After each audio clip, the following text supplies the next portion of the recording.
Hello, everyone. Welcome back to the Divine Looks Soul podcast. Happy Tuesday. Happy Taco Tuesday if you are, here in California or somewhere in the Southwest. But when this episode comes out, I'm sure it's going to be Friday or Saturday. But for today, it is a beautiful day here in San Diego. Got the sunlight out, got the birds chirping in the background. It's very much a summer day. And I like to record on these days. I don't like to record when it's cloudy, but this is why I'm doing this today for all of you today. So that being said, everyone, before we jump into the episode, please like, subscribe, tell other people about the channel. If you do like the content, comment down below. You guys are very quiet. I don't know how everyone feels about everything, but I know how I feel about it. But anyway, guys, I just like, subscribe on the Divine Lux Soul. And you can also follow me on Instagram at aharvin. You can also find me on Facebook as well with the same name if you want more up-to-date, information on what I'm doing in my life. That being said, everyone, this is part 2 of the court case. Let me do this. Court's back in session, right? I had to do that and make it sound like a court-themed show, which it is. So this episode, we are building the evidence on how we wound up in this modern-day industrial convenient culture of today, particularly here, like I said in my last video, in the industrial West. It took a while for this to happen. This didn't just happen overnight. Let's just say that. This happened subtly for thousands of years, and then just recently it kind of got a uptick up into where we are today of convenience and sedentary lifestyle.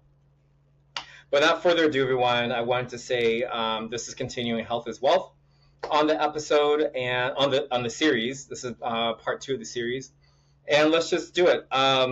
The Nomad. Let's meet the Nomad. Let's put the Nomad on trial. Who is the Nomad? That's you and me. We are nomadic beings at our core. That is how the Creator initially created us, to be nomadic beings on this planet, which I talked about in the last episode, which is the factory settings of how we are, is the nomad. And in the nomad, we're also a gatherer, meaning we are hunting the seeds that were proclaimed by our Creator.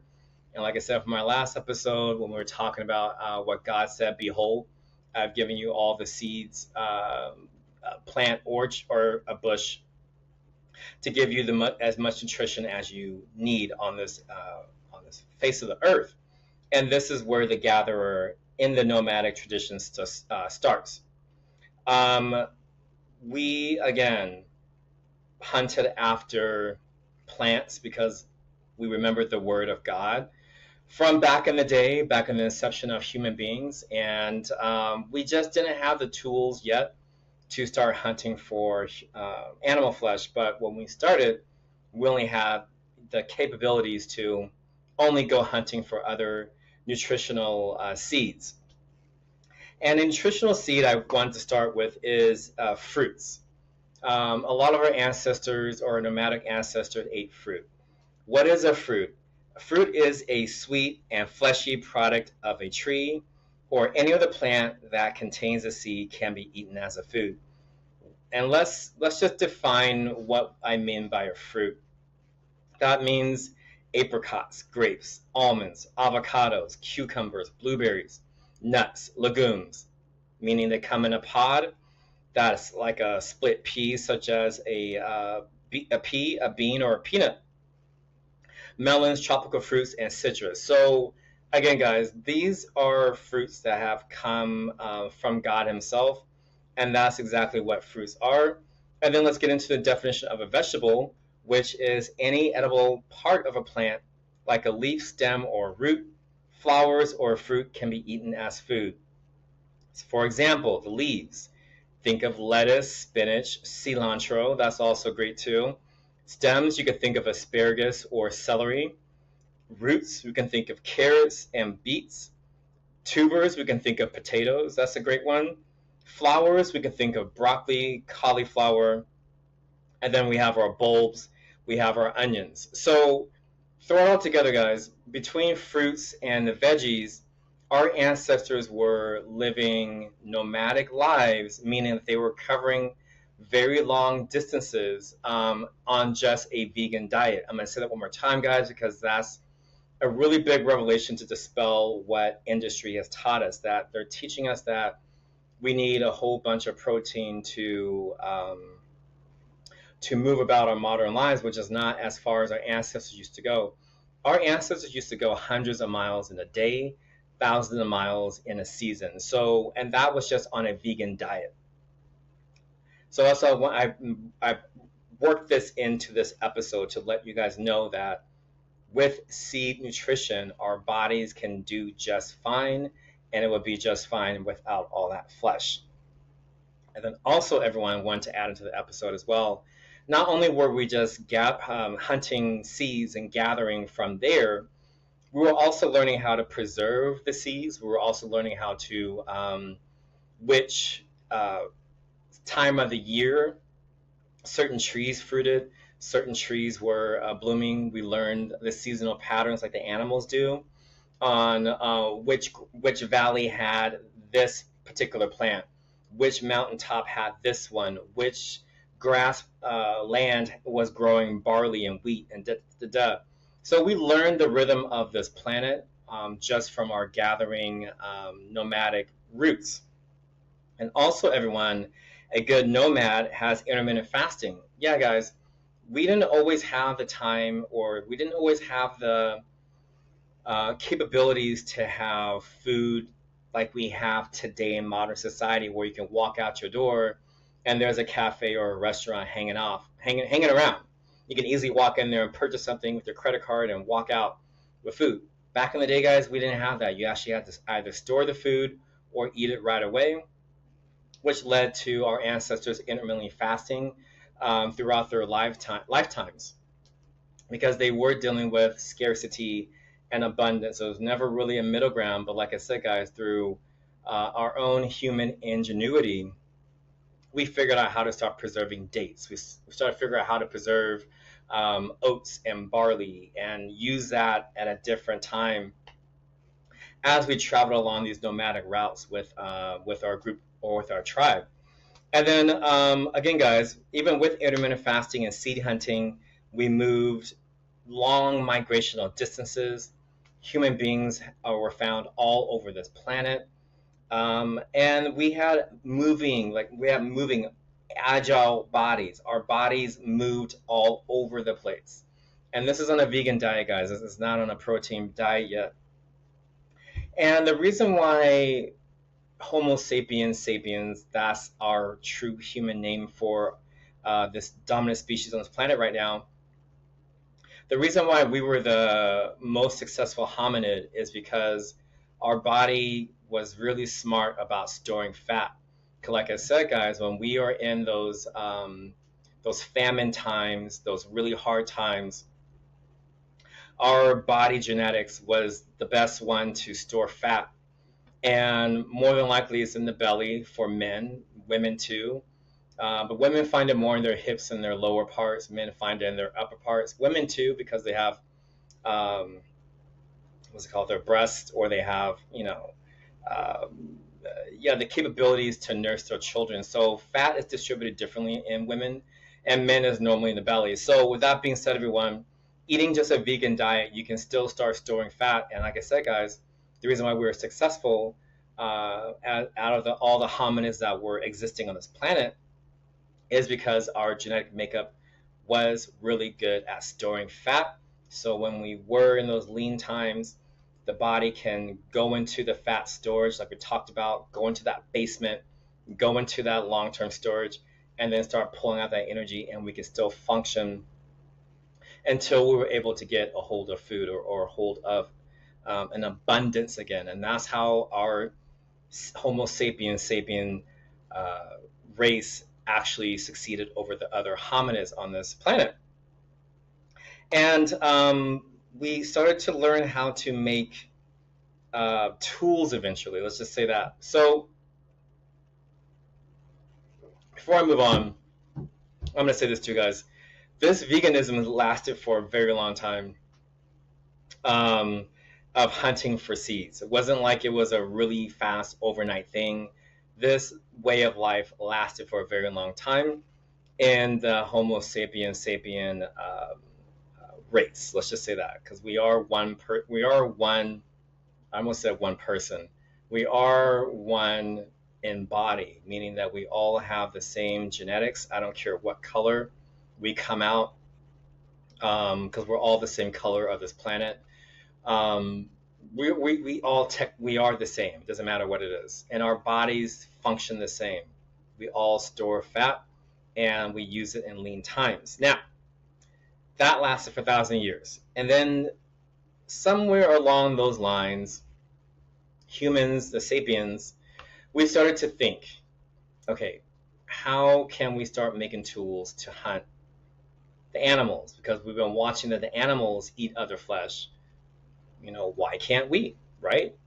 So the hunting parties came in later on with the invention of hunting tools, like the Clovis cultures, as they talk about, with shards of like stones, with shards of other things that our ancestors could find that are laying around on the ground.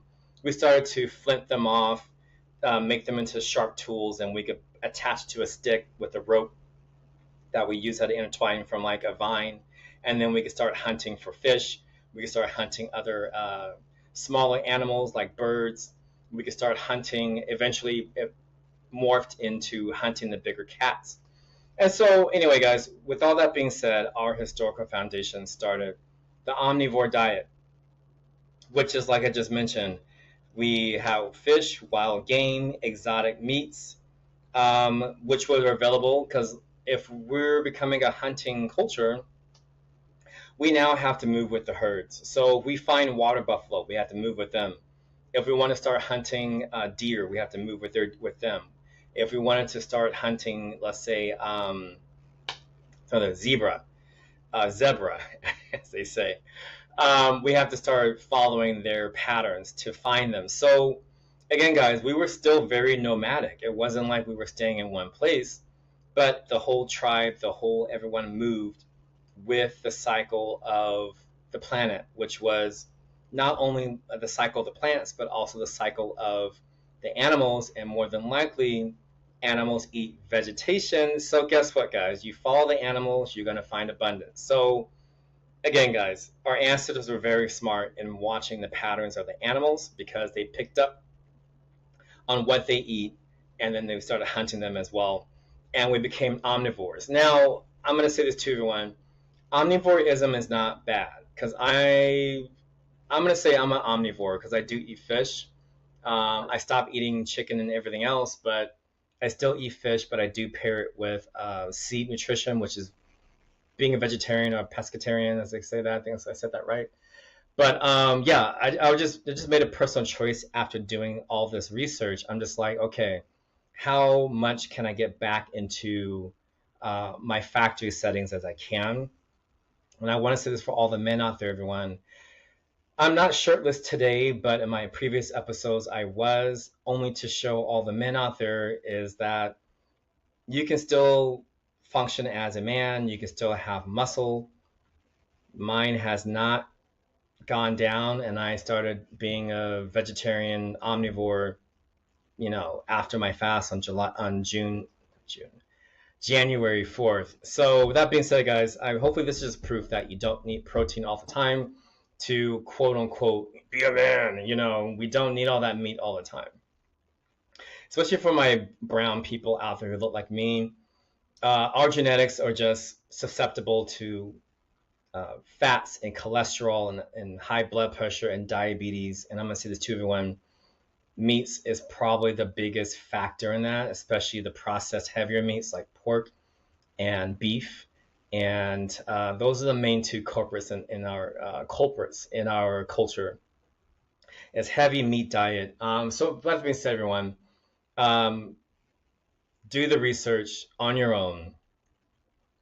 and start experimenting on what works for you, what doesn't work for you, and get your blood work done. I'm gonna say it to with everyone. Get out there and get your blood work done. Figure out where your baseline is, and you can start figuring out what you need to start adjusting in your diet. Because, like I said, guys, if in my previous episodes, if we never take the time to adjust our diets, we are going to wind up in an earlier grave than a later one. And I'm going to share this too with everyone before I move on with this. My family line, I mean, it's let's just say Black African American culture. Uh, the food that culture we've been trained to eat is not the best for us. In the long run, it clogs our arteries, it raises our heart rates. It does a lot more harm than good. It might feel good eating it and saying, this is part of my ancestral cultural food, but on the back end of it, everyone, when you go see the doctor, by the time you do go see the doctor, especially Black men out there, women will go to the doctor before men will in our culture. Especially the men get to the doctor, you already have symptoms of stroke, high blood pressure is out of control, your type 2 diabetes is out of control, your kidney function is failing.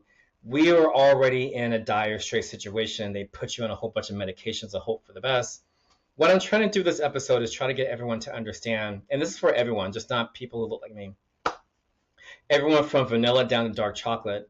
It's time to start re-examining what you're doing. It's time to start re-examining what you put into your body. Just because you've done something for the last, 20, 30, 40, 50 years does not make it correct.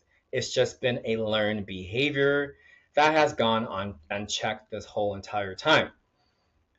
I am going to stop talking about that, but that is a food for thought. So moving on, everyone, to wrap this up, our nomadic ancestors, which is you and me, Homo sapiens sapiens, we were gatherers, meaning we were hunting for seeds because our creator told us to during the inception of this planet. God told us to behold all plants and trees, and they give us enough nutrition for us to function. That he told us point blank. That's how the body functions, because he said, behold. And then we were agile. We stored fat very well. We migrated long distances. And then we moved into learning how to make tools. We moved into being omnivores. We were mixing our vegetarianism with the flesh of animals.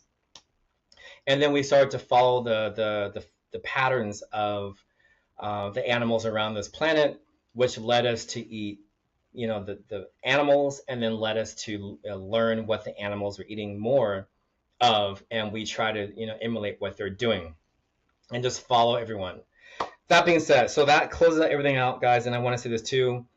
Our ancestors were mainly vegetarian or vegans before we moved into being omnivores, which is a mix, like I said, of plant-based proteins, plant-based nutrition, and then we paired it with meats when we could get a hold of it. Thank God I said that. That is a big factor in our nomadic past, is when we were able to get a hold of meat, it was a feast. It was a big party, because it was like, holy bleep. We got this dang thing finally, and now we can have this feast, and now we can, eat on flesh. But most of the time in our nomadic past, we weren't always successful with the hunting parties of getting the flesh. So we're mainly vegetarians and vegans. Thank God that came out of me.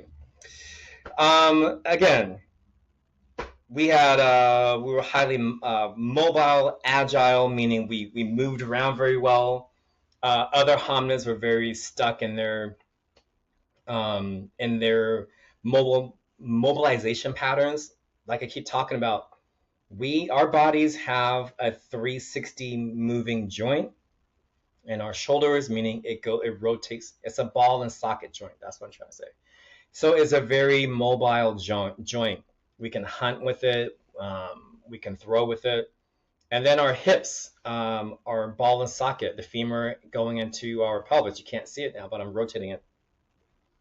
It's in there grinding away. So again, guys, we have a very agile body. If we never use the technology is going to stiffen up. I'm going to say this to everyone, only because I've seen it. When we were nomads, older people did not just sit down like they are now. People moved. Up until they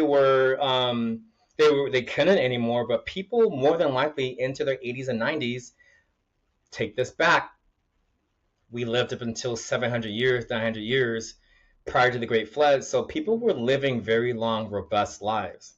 So again, guys, this whole thing of getting older and sitting down, that's another thing that's not in our DNA. Our DNA wants us to move, and when we sit down the sedentary lives, then we start to die quicker. Just like we talked about in the hidden messages of water, when we stop drinking water, Dr. Emoto found out that when we stop moving, the water stops moving. Guess what? You stop moving, and the body's going to check out. Let's just say it. I don't want to say the D word, but your body's going to check out. It's going to pull the plug for you.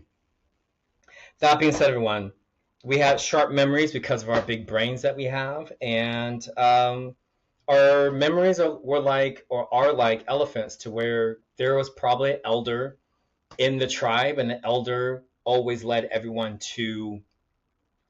back to this certain valley. They led everyone back to this certain grassland, mountaintop, hilltop.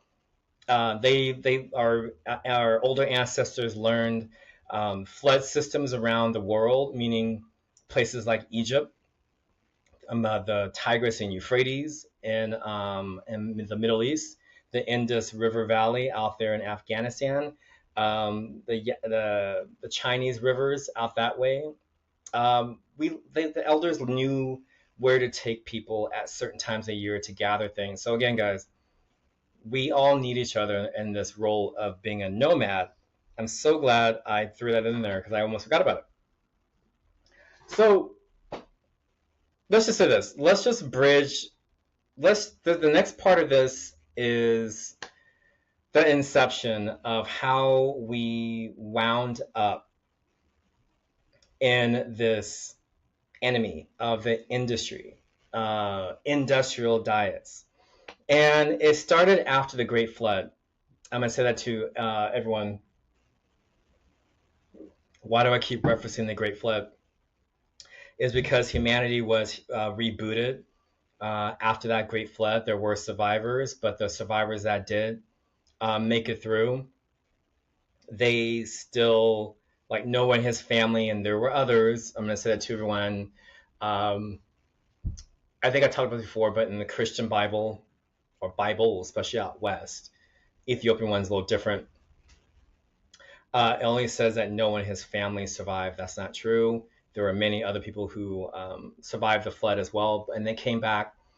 And what those people retaught humanity was how to domesticate animals and how to domesticate plants, which brings us to the agricultural revolution, which quote unquote started around 10,000 BCE, before the Common Era, before Christ, however you want to say it. It is before the AD, after death, after the day. That's another one that came about. So I would push it back the agricultural revolution to about 11,000 BC.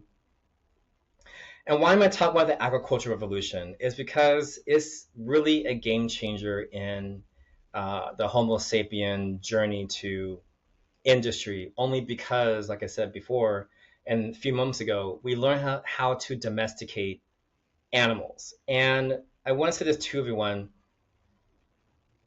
The agricultural revolution brought about villages, semi-permanent living quarters, and then permanent living quarters, meaning our ancestors started to congregate together in different, let's say, little villages here and there.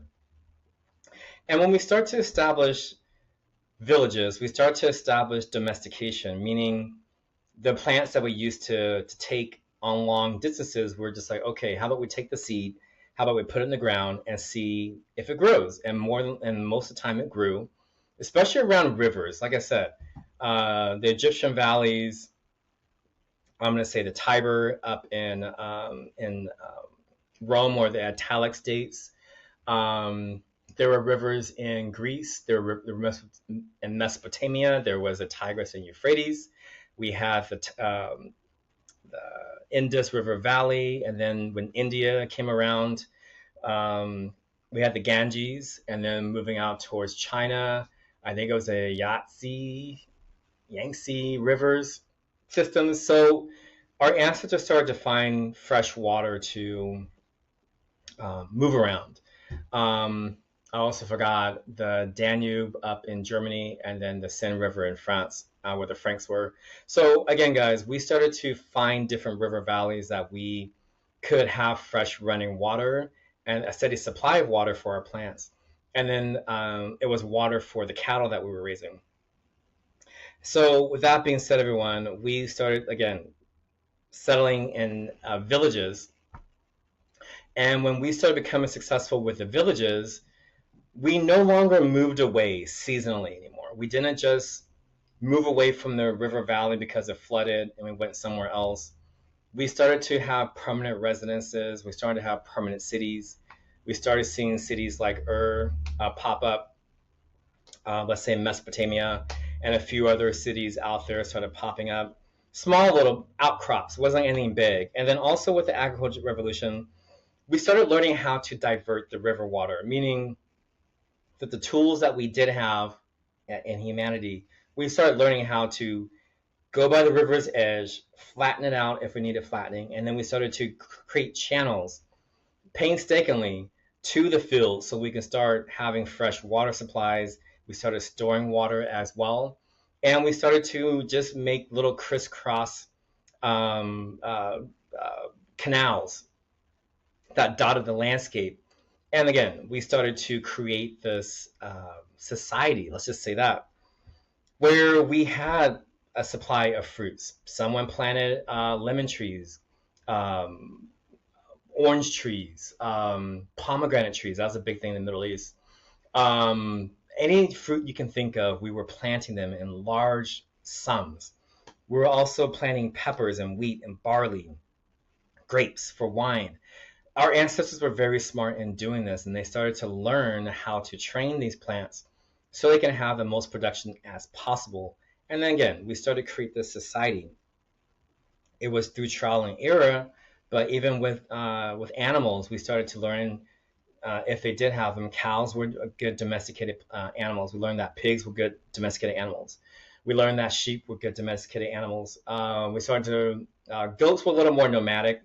But they can't be domesticated. So with those examples, everyone, again, we started to use our large 12-pound brains up there on how to domesticate and make this a permanent civilization and not a nomadic one anymore. Now, we still did have nomadic tribes on the outskirts of town, but for the most part, our ancestors started to have human settlements, human villages, and permanent cities only because there are safety in numbers. You're not sleeping out under the elements anymore. You actually have a house or a little hut that you call home, and you can start cooking and having hearths, within the home to heat it. You can start having, different fires here and there. So again, we started learning all these things on how we can make our lives a lot easier. And then again, guys, we learn how to consume all these things. Also, I forgot fish became a thing, which is a good thing, especially the cultures around the Mediterranean. There's a whole Mediterranean full of fish. Why not fish them? So all that being said, everyone, throw it all together. The omnivore diet became the dominant diet. Like I said, because we had this readily availableness of flesh around. And the disadvantage of this is, everyone, with the omnivore diet and domestication in cities,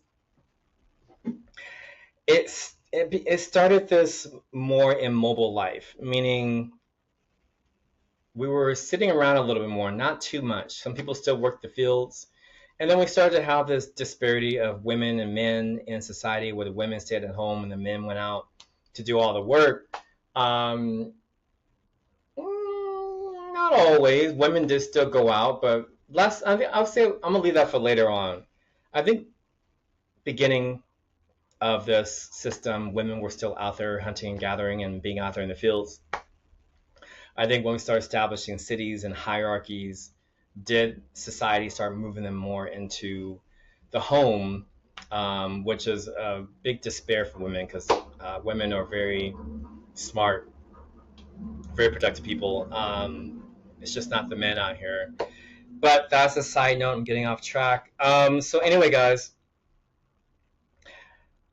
when we start to create wealth through selling of plants and seeds and animals, and farmers started to have these long plots of land, we started a elite society, meaning land ownership became the only way to make money, a lot of money, which means that whoever had the most land, or had the most sheep, had the most goats, had the most cattle or camels, whatever. It started to create this hierarchy in society, which means the monarchy was born, or some oligarchy was born, because a lot of time in the ancient cultures, once this establishing family got into power, they passed everything down through the blood lineage, which is nepotism. Sorry, guys, we're going off on a government nerd type vibe, but that is how governments really shake down. But with that being said, guys, once we started that, we started the leadership, and people started to create themselves as royalty. They started looking themselves as gods, and they started to look to have subjects to rule over because they had all this money and power. And the way they incepted it was, with all this money and power they started to build these little armies, and people just felt safe when there was a family that came along with money and power, and they had this army. And this is more than likely how it was incepted into society, to have a monarchy. But with that elite ruling class and merchant class, we started the priest caste system as well out there, meaning that people were moving away from the farms to only solely work for these elites, and only praise and worship these different gods. And again, guys, we started to specialize what we were doing. That's what I'm trying to reach for. We started to specialize our talents, and then we also started to have tanners, leather makers, metalworkers, fishers, fishermen, farmers, shoemakers, merchants. Everyone began to section themselves off in society. And we started to lose a lot of our keen skills that we used to have as nomads, to where we depended on someone for shoes. We depended on someone for clothes. We just depended on someone to make this and that. And then we depended on these certain royal families, or these certain rich families, to provide us with safety by having a standing army. And again, guys, this led us to the elitism of the ancient world, and it led to eventually having a royal household. So, gosh, there's some Bible verses out there that's in my mind. I can't remember. I don't want to misspeak on camera, but the dominion over other men began, and it really began through religion. People said that they're the embodiment of God, or their embodiment of the creator. And like I said, guys, because they had all this wealth and status and money and raised these standing armies, people start to believe that, yeah, this is what they're doing. And the elite class and the sedentary lifestyle began, meaning these families started to build, palaces eventually, or bigger houses. Let's just say that. It wasn't always a palace at first. They just had bigger plots of different huts around, and eventually moved into the big ziggurats and big palaces that we saw, in the ancient period around 4000, 3000 BCE. But before that, it was just a bigger house than the rest of the other people who were living in the city or the village.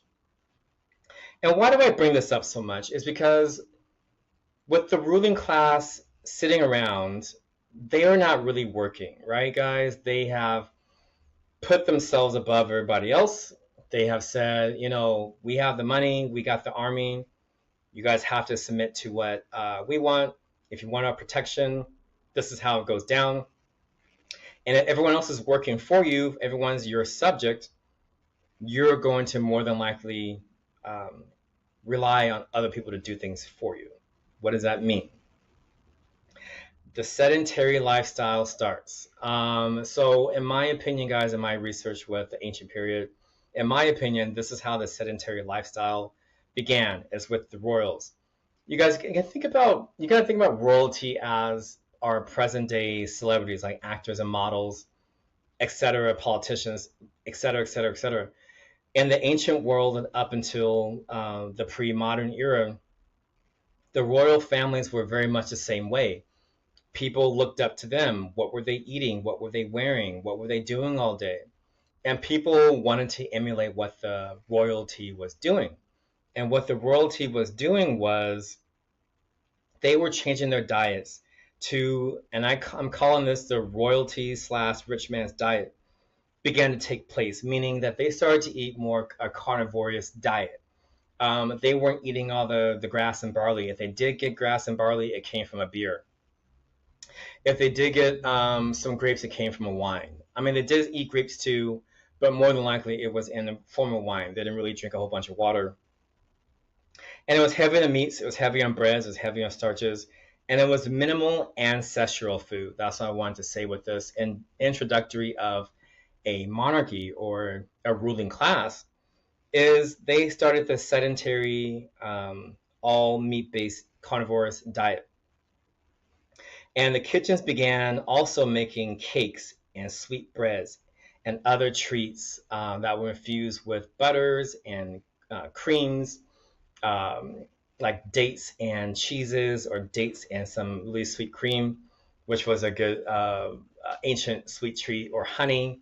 They would put that on everything. So, or pomegranates and honey and drizzle it. So again, guys, the elites have this insatiable appetite for fats, salts, and sweets, and this is how this rich man's diet, or the royal diet, started to infuse its way through humans' culture. And like I said, guys, with the onset of a sedentary lifestyle, these royalty got bigger. I know in these Hollywood films, they try to make like Egyptian royalty and Mesopotamian royalty look fit and sexy, but that's just Hollywood, guys. In actuality, these people were very large. If you guys look through Egyptian history, King Akhenaten or the Amarna period will give you a better structure, a better image of how royalty really looked. Especially during his court time, he actually showed that they had pot bellies, they had these long spindly arms, or they had accentuated hips, which means that, again, guys, they were more pudgier and out of shape than the regular poor man. Let's just say that. So if you guys want to look that up, it's the Amarna period in Egypt. And again, that will give you a true depiction of royalty and how it normally looked. With that being said, guys, with the royalty not doing anything, they having feast parties.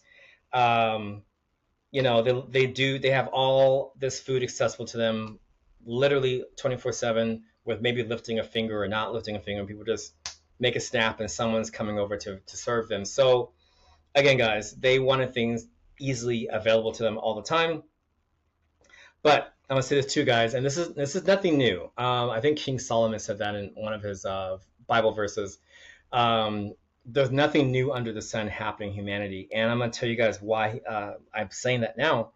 Is because even from an early time period, everyone, obesity, heart attacks, tumors, gouts, cancers, high blood pressures, all plague the royal households all over the world. And this is why these diseases I just talked about is often coined as the rich man's disease.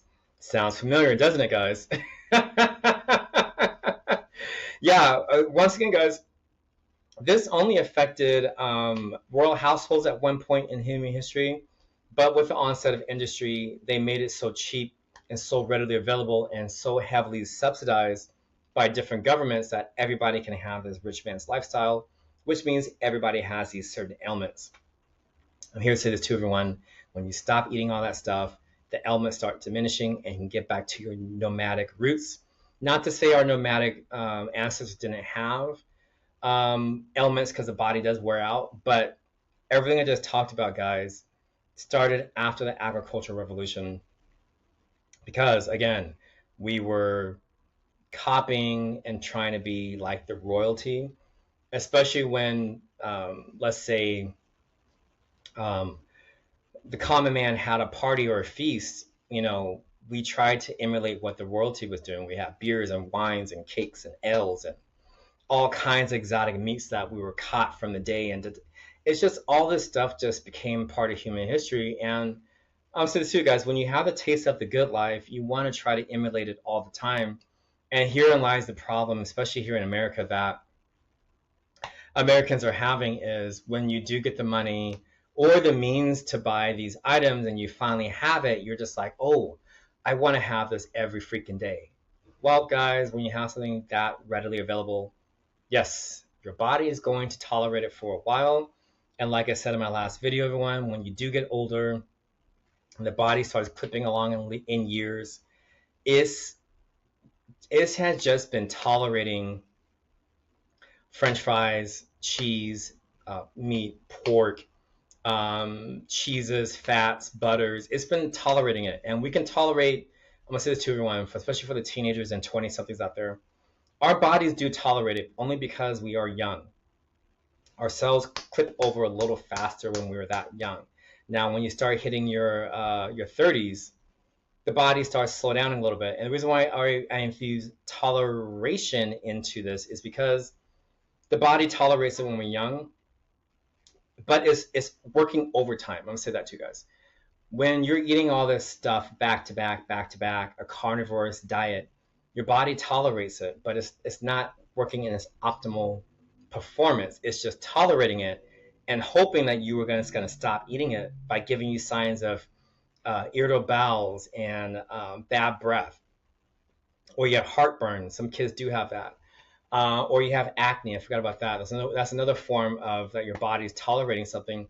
But if you miss the signs when you're young and you carry that into your 30s and 40s, guys, you're going to have a very short,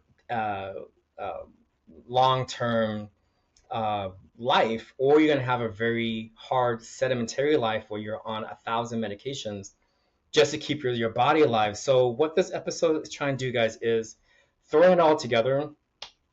This rich man's diet, this royal diet, is not where we need to be going. It is something that was incepted a long time ago, and it's a decision that it's time for all of us to evolve out of and do the best we can to evolve back into our factory settings. Hit that hard reset button on your body and just cut all that stuff out. I'm going to say this too, guys. It's fine every now and then. It is okay because we are humans. Our bodies can tolerate it, but it's okay to eat it, guys. But once you have it, you had a taste of it, let it go. Try to think of food as another experience. You experience it, you let it go, and you get back to what's going to make your body optimal. So hopefully that makes sense on how the body tolerates things when we're younger and how it becomes so intolerant in our 30s, 40s, and 50s, 60s that we doctors, I'm going to say this too, industry doctors are part of this whole entire sick food chain. They just say we're getting old. Guys, I'm telling you this now, we're not. When you feed your body what it needs, it's going to stop being in toleration mode and it's going to be in an optimal mode. And this is where I would like all of my listeners to be, because I was just talking to my sister about this today. Knowingly changed my diet, made myself aware of what I was doing, and I made changes in my diet because I do want to live into my 90s. I said it. I want to live into my 90s without taking a ton of statins and beta blockers and what else do they put us on for heart stuff. Having a stent put in there eventually and pacemaker. I'm doing the best I can to mitigate all that stuff, which may or may not happen, but at least I'm still young enough to catch it I'm still young enough to make that choice, to move into a different eating pattern. And you guys, I want to say this too. Even in your 50s and 60s, you can still mitigate it. You can still move and shift the needle from just surviving into optimal. Again, guys, we're trying to shift out of your body, just tolerating what you eat, your carnivorous diets, which is mainly meat-based, starches, breads, potato chips, all that weird stuff we do with potato chips. People put all kinds of stuff on snack items, cookies and desserts and brownies, and you name it, it's out there, and it's on a different level, guys. Now I can't say it's 3.0. This industrial stuff is on a 5.0 diet, to where it's astronomically ridiculous of what they're doing with food out there these days just to impress us to come into the restaurant. So yeah, that. Let me get back on track because that was a tangent. That was good information, by the way. All right, guys. So the bridge to the enemy, the agricultural revolution, it gave us permanent settlements, but it also gave us domestication of animals and plants, which gave us food was more readily available to us. Problem was, we started the sedentary lifestyle by copying the royal households. And when the common man worked for the royal households, because more than likely they were the ones cooking the food, they started to bring that into their regular feasts, their regular daily habits. And then herein lies, we started all these different ailments. Like I said, heart attacks, obesity, gout, cancers, high blood pressure, type 2 diabetes. All that stuff came out of, like, again, guys, a sedentary, carnivorous lifestyle. Now, not everyone was in this carnivorous mode. There were a lot of people who were not. We still had a lot of vegetarians out there. People who were not in the royal priestly classes, they still ate a pretty sensible diet, only because the food more than likely went to the royal households, the army, the priest, temple gods, and then everything else was shared between everyone else. So it was, again, guys, a different hierarchy in how this all went down. So let's just put it all together. That was diet plan 1.0. That went on for thousands upon thousands upon thousands of years in the ancient world, only because there were a ton of wars. Lands were exchanged by many different hands. Many different superpowers were changing here and there. There wasn't much stability, but from what they did do, this was like dieting 1.0. And I will say this too, guys. This lasts for a long time. And then let's just go into the European age of discovery, which is dieting 2.0. Colonialization. This is where Europe started to spread its eating habits. And it was widely incepted. I can't say it was spread because the Europeans did it in such a violent way here in the Americas. That's North, Central, and South America. I'm not going to talk about it. But people have forgotten how it was incepted. It wasn't like it was indigenous people's choices to eat like like the Europeans, but like I said, guys, through cultural force, through cultural aberrations, through cultural pressures to be more like the European colonizers or captors, it was pushed upon the native people. And then in turn, the native people adapted those lifestyles. They took what they had, added in what the Europeans liked. And again, guys, this is especially here in America, this is in the Americas, North, Central, South Americas.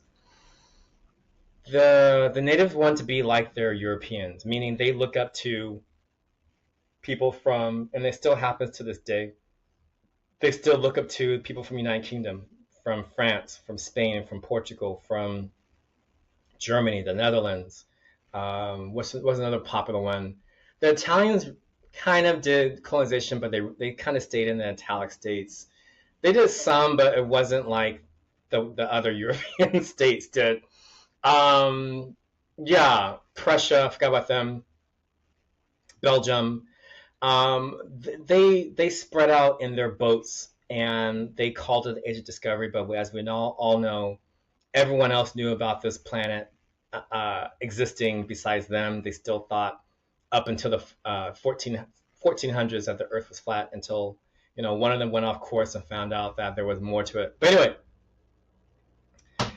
the invading countries, like I said, guys, they forced their customs,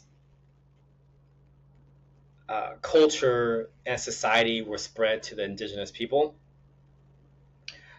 which are mainly the, let's just say, indigenous Native Americans, and that's all throughout all lands, guys. That's from the North Pole down to the South Pole. They were all indigenous people. There's so many to name. I'm not going to say. I'm going to say they're very indigenous people here.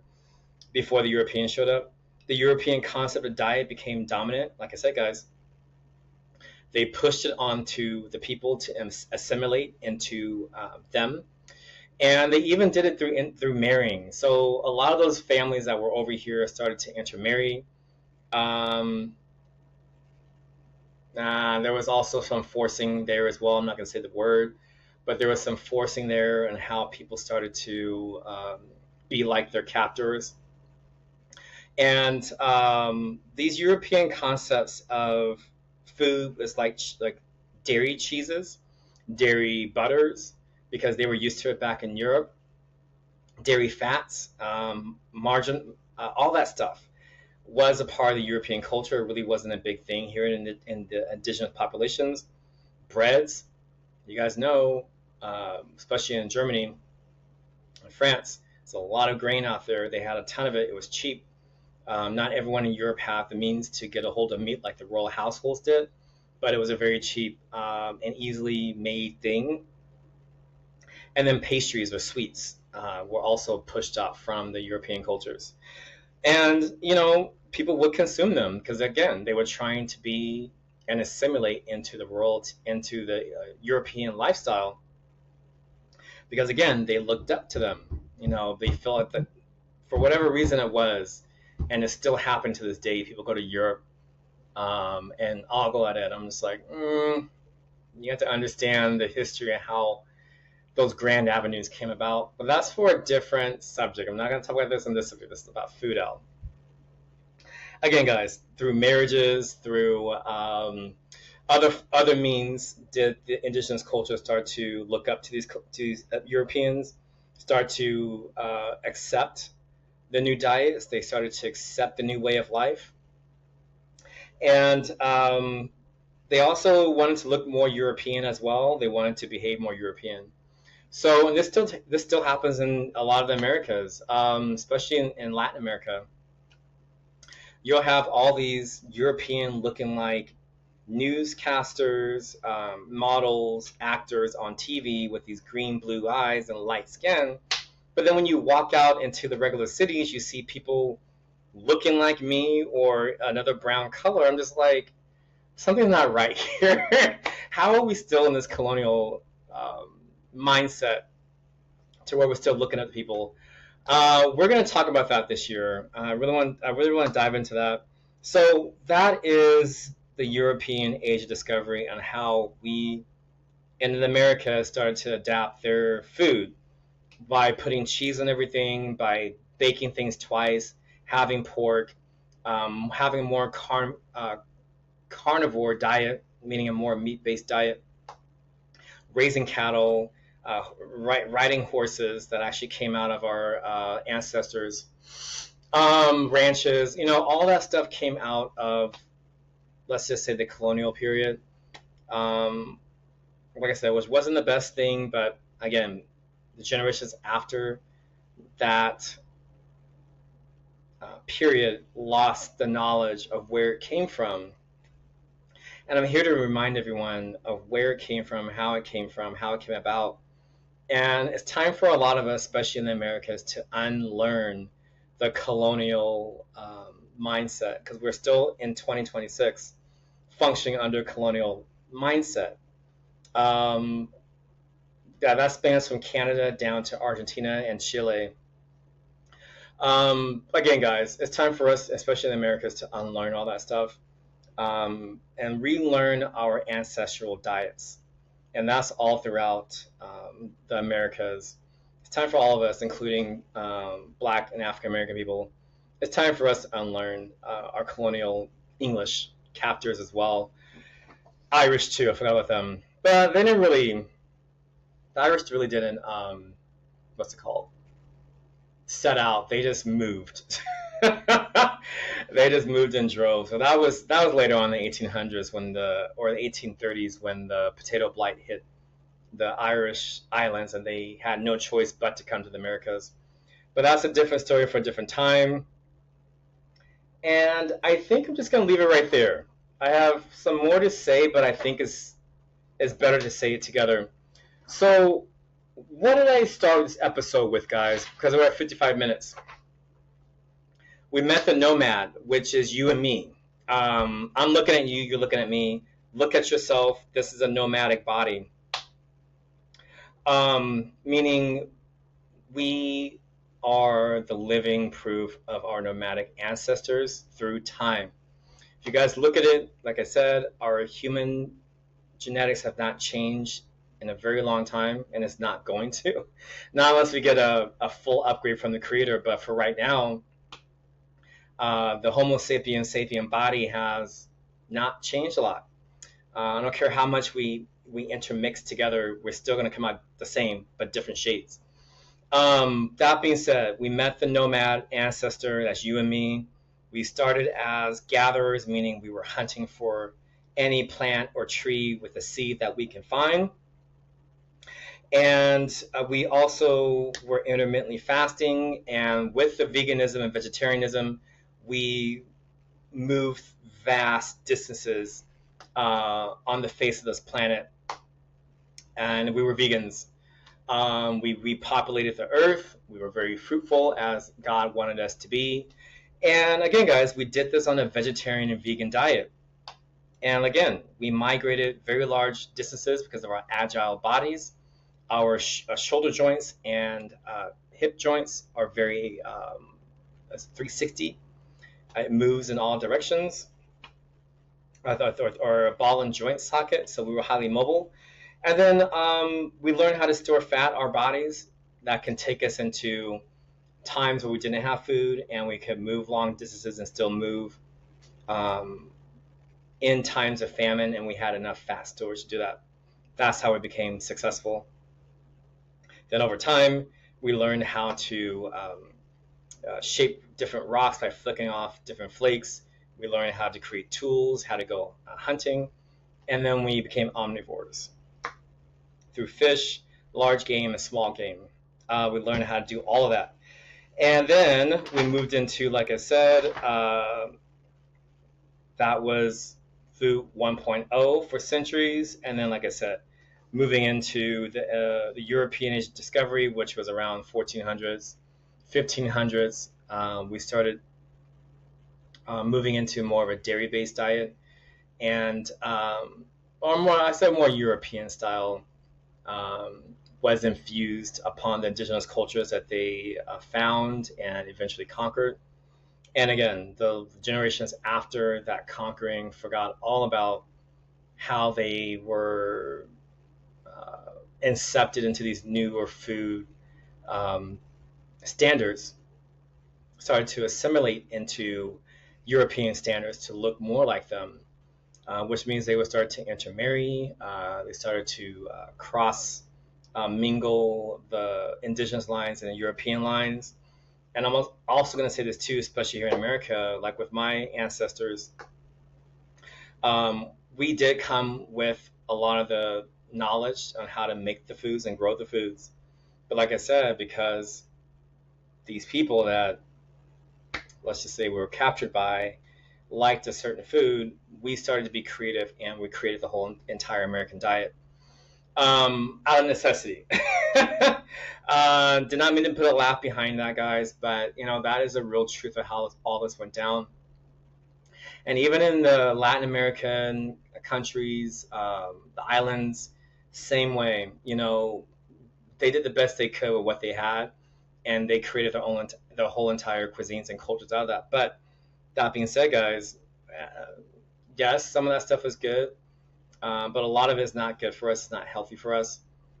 So again, it's time for us to unlearn the colonialization that was put upon us, reject it, and then try to come back into our nomadic factory settings before all this went down in history. Well, guys, that's all I have to say on this beautiful day. I'll come back with more. There's more for me to say, but like I said, I think it's just going to make more sense. So that's it. And again, guys, like, subscribe. Hopefully everyone's having a beautiful new year. Hopefully everyone is keeping food journals out there. And hopefully some of you guys with this information or this content has been able to make some changes in your life.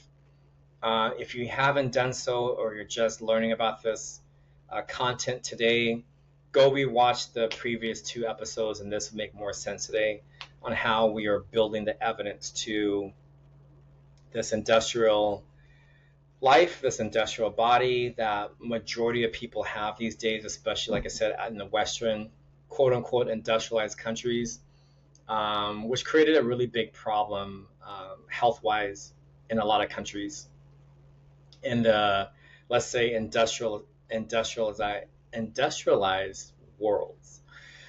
So again, guys, check out the previous content. Again, start making changes in your own life. Start to keep a food journal. I highly suggest that. Start doing research on how you can change things in your life. And then I think I have one more side note. I think that's for the next time. Yeah, I have a side note for the next time. I can do this then. All right, everyone, that's all I have to say. Thank you for paying attention. Hopefully, it gives you an insight on how all of this went down in human history. And hopefully, it opens you guys' eyes to awareness of where we're at. And once you have an awareness towards something, can you make the changes? Can you start to find different ways to have a, let's say, healthier, more optimal diet, which means you're going to have a healthier, more optimal body or vessel. So again, guys, like, subscribe, tell other people about the channel. Again, I'm going by Al. I am your host, creator of this Divine Look Soul podcast. And as always, everyone, stay curious about yourselves and stay curious about everyone else. And this is all going to work out. It's going to be a wonderful thing for you. Thank you. I'm closing things out.